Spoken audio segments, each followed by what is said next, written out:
आगे बढ़ते हैं, अगला सेगमेंट का रुख करेंगे जहां बात अब झारखंड की करने वाले हैं, क्योंकि यहां पर सब कुछ बदल गया है। यह दावा बार बार सामने आ रहा है और उसका चुनावी असर भी दिख रहा है। बात अब इसी की।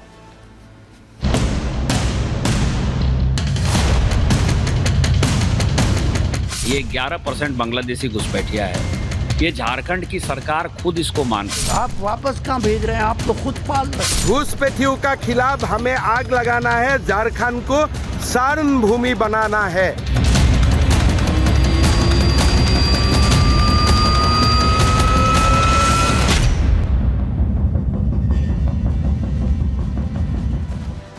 झारखंड में चुनावों से पहले भी और चुनावों की तारीखों के ऐलान के दौरान भी ये बात बार बार सामने आई कि यहाँ पर डेमोग्राफी बदल गई। डेमोग्राफी का मतलब जिस अनुपात में हिंदू और मुस्लिम हुआ करते थे वो तस्वीर बदल गई है। और ये बात अब एक साक्ष्य के जरिए रखी गई है निशिकांत दुबे की तरफ से, जो कि झारखंड से ही सांसद हैं। और उन्होंने ये बताया कि 2023 की ये रिपोर्ट बताती है कि कैसे वाकई यहाँ पर अनुपात में बदलाव हुआ है और हैरान करने वाला बदलाव हुआ है। और इसी पर अब कहीं ना कहीं हेमंत सोरेन सरकार घिरती दिखाई दे रही है, जवाब नहीं दे पा रही है। क्योंकि देखिए जो खुलासे हुए हैं, चलिए आपको सबसे पहले बताते हैं कि खुलासे क्या हुए हैं, क्योंकि आपके लिए जो आंकड़े सामने आए हैं वो हैरान करने वाले हैं और आपके लिए समझना जरूरी है कि आखिर आंकड़ों में कहा क्या गया है। चलिए जानकारी सबसे पहले आपके सामने रख रहे हैं, क्योंकि जो कहा गया है वो ये बता रहा है कि झारखंड में वाकई जो चेंजेस हैं वो बड़े हैं। झारखंड में तेजी से डेमोग्राफी बदल रही है, ये कहा गया है 2023 की रिपोर्ट का जिक्र करते हुए। मुस्लिम और ईसाई जनसंख्या में अचानक से ही इजाफा होने लगा है। झारखंड में जो हिंदू आबादी थी वो घट रही है और उसको सपोर्ट करती हुई रिपोर्ट भी पेश की गई। ये संथाल परगना आदिवासी इलाका है, मैं आपको बताऊं, लेकिन यहाँ पर सबसे तेजी से हिंदू घट गए हैं।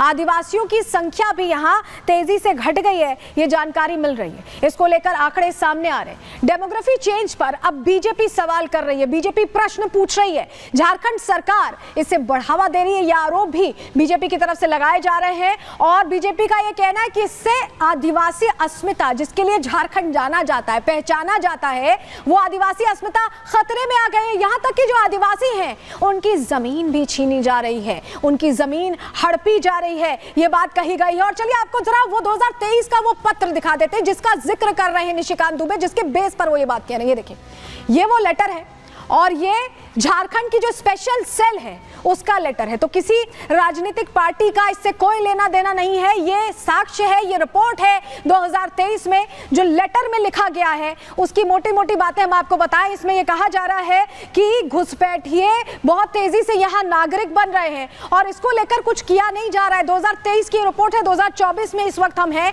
एक साल पहले की रिपोर्ट में ही चिंता जाहिर कर दी गई है। ऐसे में आपको बताएं कि निशिकांत दुबे तो ये बात कही रहे, इससे पहले हेमंता बिस्वा शर्मा भी यही कहते रहे हैं। झारखंड के बीजेपी प्रभारी, उन्होंने बहुत कंसर्न इसको लेकर जाहिर किया। सुनिए जरा पहले।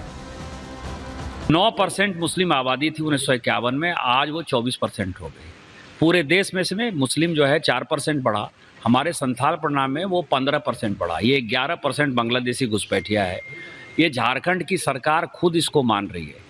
इसके बाद भी वोट बैंक की पॉलिटिक्स में आदिवासियों की संख्या घट जाए, आदिवासी मर जाएं, आदिवासी तुरहित हो जाए, इसके लिए ना कांग्रेस को मतलब है, ना झारखंड मुक्ति मोर्चा को मतलब है। और संथाल परगना एक ऐसे भयावह स्थिति में है कि जो ग्रेटर बांग्लादेश बनने की स्थिति है वो संथाल परगना से उसकी शुरुआत हो रही है। और इस पर जब तक कि एनआरसी लागू नहीं हो जाएगा, आदिवासियों का ज़मीन हम उनको वापस नहीं लौटा देंगे और जब तक बांग्लादेशी घुसपैठियों को यहाँ खदेड़ कर नहीं भगा देंगे, भारतीय जनता पार्टी चैन से नहीं बैठेगी। जहाँ में ये लिखा गया है कि घुसपैठी आते हैं, मद्रासा में उनका ट्रेनिंग होता है, आधार कार्ड बना दिया जाते हैं, तमाम बातें अभी सामने आ रहा है। हमारा यही मानना है कि ये चुनाव का बाद बीजेपी सरकार बनेगा और हम लोग संथाल परगना में एनआरसी भी बनाऊंगा और घुसपैठी को बाहर भी करूंगा।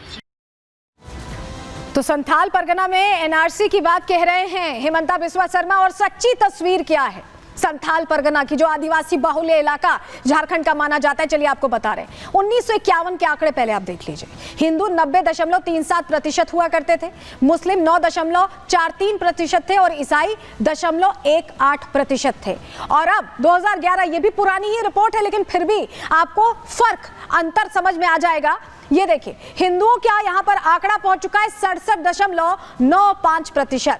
वहीं मुस्लिम यहाँ कितने हो गए हैं 22.73%। एक मैसिव इंक्रीज आप देख रहे होंगे। और इसके अलावा ईसाई 4.21%।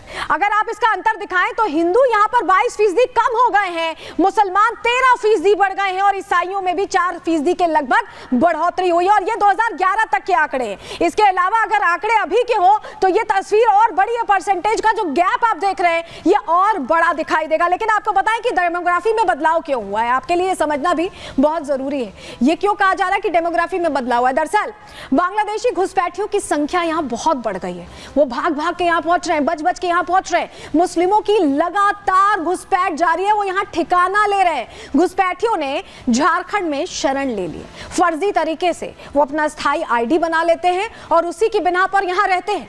आदिवासी समाज की बेटियों से शादी कर लेते हैं और हिंदुओं का अवैध तरीके से धर्मांतरण भी बढ़ गया है। यानी हर तरह की दिक्कत बढ़ गई है। आदिवासियों का धर्मांतरण कराया जा रहा है।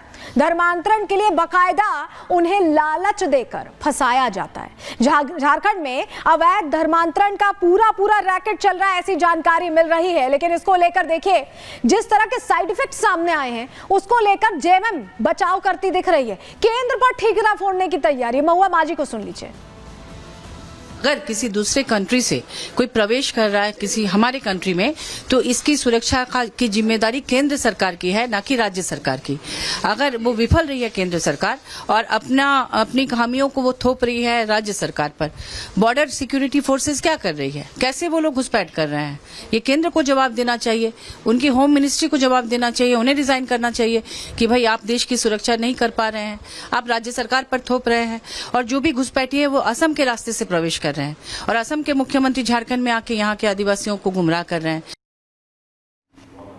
तो सुन रहे हैं आप, एक नया ही फॉर्मूला दे दिया कि केंद्र की इसमें दिक्कत है, असम की इसमें दिक्कत है, अपने प्रदेश में क्या करना है इसको लेकर कुछ सोचा नहीं जा रहा है। लेकिन जो डेमोग्राफी चेंज हो रही है इसके साथ कई सारी चीजें चेंज हो रही, कई सारी दिक्कतें खड़ी हो रही हैं। चलिए जानकारी जल्दी से आपको दे देते हैं क्यों हम ऐसा कह रहे हैं। दरअसल कई साइड इफेक्ट्स हैं इसके।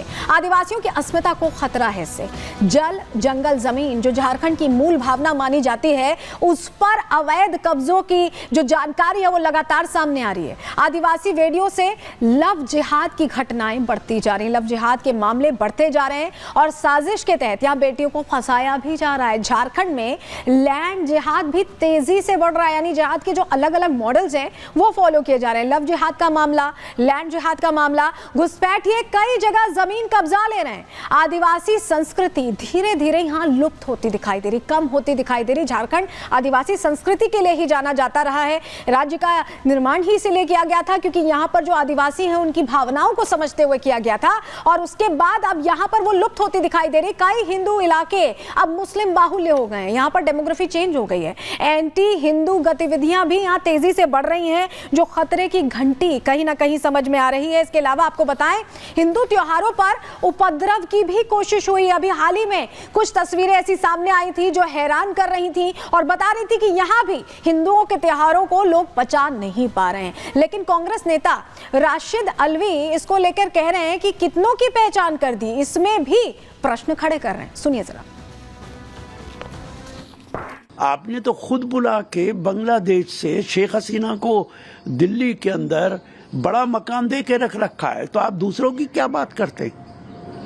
आप वापस कहां भेज रहे हैं? आप तो खुद पाल रहे हैं। तो बांग्लादेश के कितने लोग हमारे घर हैं, उनमें कितने लोगों को आपने भेजा ये बताइए तो सही। तो बॉर्डर सिक्योरिटी फोर्स तो हिंदुस्तान के होम मिनिस्टर के अंडर में है।